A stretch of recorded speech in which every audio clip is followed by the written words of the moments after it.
Beginilah kisah sebenarnya yang dialami oleh Dennis Nedry, sang dalang di balik hancurnya Jurassic Park dalam versi novel Jurassic Park itu sendiri.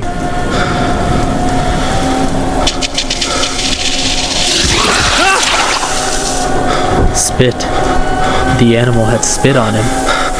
Dan yang paling mengerikan, dalam versi novelnya jauh lebih tragis dari apa yang kita kira sebelumnya. The animal had torn him open. His guts had fallen out.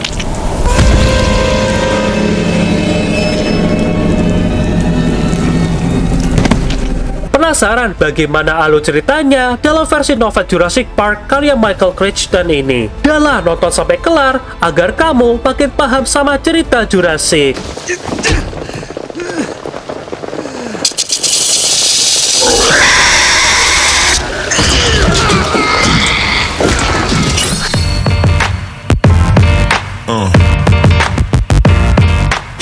Cerita dimulai dengan memperlihatkan Dennis Nedry telah berhasil melewati pintu gerbang listrik berdaya 10.000 volt yang telah ia matikan sebelumnya. Dengan cepatnya, Dennis segera memasuki mobil jeepnya, lalu menginjak pedal gas sambil mencodongkan tubuhnya ke arah kemudi mobilnya, sambil mengawasi segala rute jalan yang gelap yang disertai oleh derasnya air hujan di area sempit untuk mengejar waktunya. Karena sebentar lagi, Dennis seharusnya bisa melihat kawasan pantai dan lautan tepat di sebelah sisi kirinya. Di posisi ini, Dennis memahami segala bentuk resikonya jika ia datang terlambat. Bahkan perahu tersebut tidak akan menunggu lama untuknya di dermaga bagian timur. Bahkan orang-orang di ruang pusat akan mencarinya di bagian ruang kontrol. Dengan begitu, segala bentuk rencananya akan berantakan secara total. Inti dari rencana Dennis yaitu mengambil beberapa sampel embrio dinosaurus lalu berkendara cepat ke arah dermaga bagian timur. Kemudian kembali lagi sebelum ada yang menyadari segala bentuk rencananya. Bahkan keuntungan rencana ini akan memberinya sejumlah $1,5 juta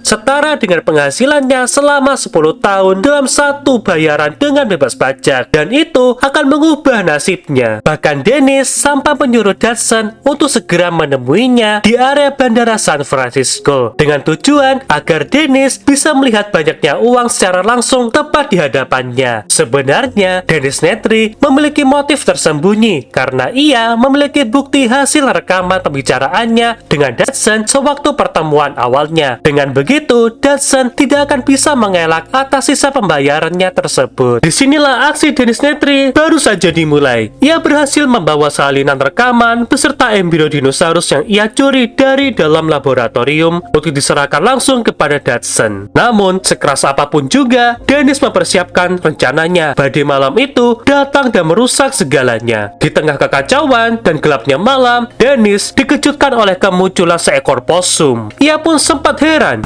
Possum. Amazing that a possum could survive here. You'd think the dinosaurs would get an animal like that. Bahkan di dalam benak pikirannya, dia sempat bertanya pada dirinya sendiri, di mana letak dermaga itu sekarang, sambil mengemudi dengan sangatlah cepat, hingga memakan waktu 5 menit dari awal pemberangkatannya. Di saat inilah, Dennis Nedry seharusnya telah tiba di area pelabuhan wilayah timur. Pada perjalanan tersebut, Dennis Nedry sempat ragu akan jalurnya. Where was the dock? He was driving fast and he'd already been gone 5 minutes. He should have reached the east dock by now. Had he taken a wrong turn? Sebab Dennis Nedry sama sekali tidak pernah mengingat adanya jalan yang bercabang sebelumnya. Dengan spontannya, Dennis langsung menginjak rem mobilnya karena nyaris menabrak beton jalanan yang berjarak hanya beberapa kaki saja dari mobilnya. Dari peristiwa tersebut, Dennis sempat syok sampai menghela napasnya secara perlahan. Bahkan ia mulai menyadari mobilnya sempat salah belok di suatu tempat yang ia tidak pernah pahami sama sekali. Di momen ini, ia sempat memikirkan untuk segera menelusuri kembali jalannya. Bahkan ia sadar tindakan itu akan memakan terlalu banyak waktunya. Karena ketidaktahuannya, Dennis mulai mencari tahu di mana saat ini posisinya berada. Dengan rasa ingin tahunya, Dennis Nedry segera berjalan untuk melihat kondisi sungai di sekitar dia.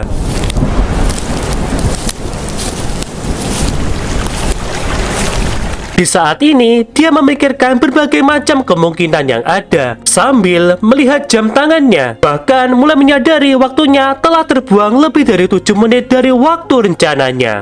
You have a problem, Dennis.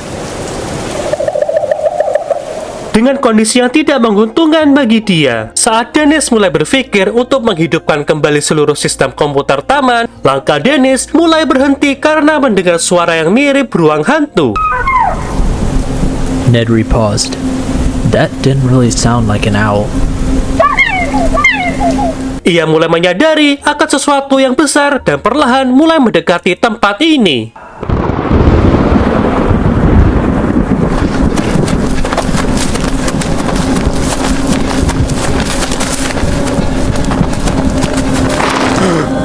Alangkah terkejutnya, Dennis menyadari bahwa makhluk itu sudah ada di sana, sampai mengawasi pergerakan Dennis. Tidak butuh lama, makhluk tersebut menyemburkan sesuatu yang berwarna hitam pekat ke arahnya.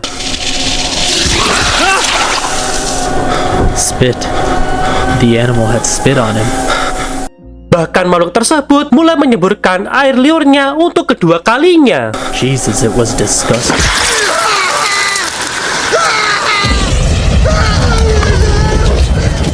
Dengan rasa kesakitannya pada kedua matanya, ia mulai merasakan cairan berbusa tersebut mengalir ke seluruh wajahnya. Dengan kondisi yang tidak bisa dilihat olehnya, Dennis mengetahui makhluk itu semakin mendekat ke arahnya. Meskipun terasa menyakitkan, ia tetap memaksa untuk membuka kedua matanya. Tapi, ia tetap tidak bisa melihat apapun. Bahkan Dennis merasakan bahwa terornya terasa sangatlah nyata baginya.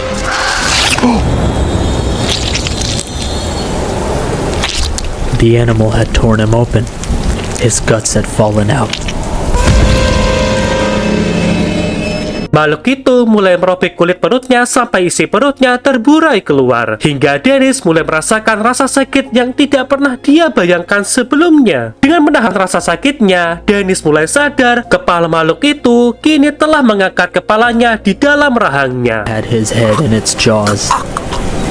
And with the horror of that realization, there came a final wish. Dengan kengerian itu, hanya muncul satu harapan terakhirnya, agar segalanya segera berakhir untuknya. That it would all be ended soon.